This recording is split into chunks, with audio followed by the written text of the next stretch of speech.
Good, okay. Hello, I am Jonah. I go to SCR High School and I'm a rising senior. And for my main project, I am building a 3D scanner that uses my phone as a scanner. So what I did for my first milestone was I first built the basic hardware for it. So what I had to do is I had to build a turntable that spins. So if you just turn this crank, this table spins. So that was the first part, and I had to use 3D printed parts, and I had to file them down in order to connect them.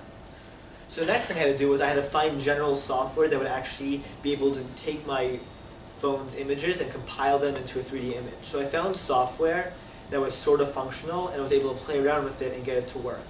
And what I discovered was if you create a reference point that it always knows, then it'll be easier to do. So I printed out a QR code, and the 3D scanner on my phone could actually pick it up. So what I did was I did a dry run with it. I took the QR code, put it on the turntable. I got a key, and I'm using wire to stand it up.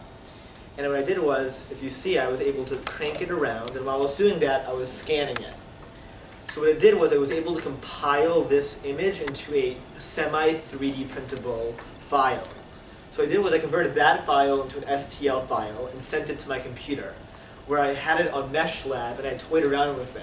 And what I had to do was I had to take out all the inconsistencies on the MeshLab file, and I also had to smooth it down. So in order to smooth it down, I got this third-party software that was able to average out to different heights of different places on the 3D model and kind of level them out so it becomes a lot smoother. So I not only had to do that on the outside of the 3D image of the key, but also on the internal, and that was another third-party app. So after I did that, I have if you see, a 3D image of the key on MeshLab. And then what I did was I was able to cut out the wire, splice it out on MeshLab. And what I did was I took that file, I converted it back into an STL file, and sent it to the 3D printer.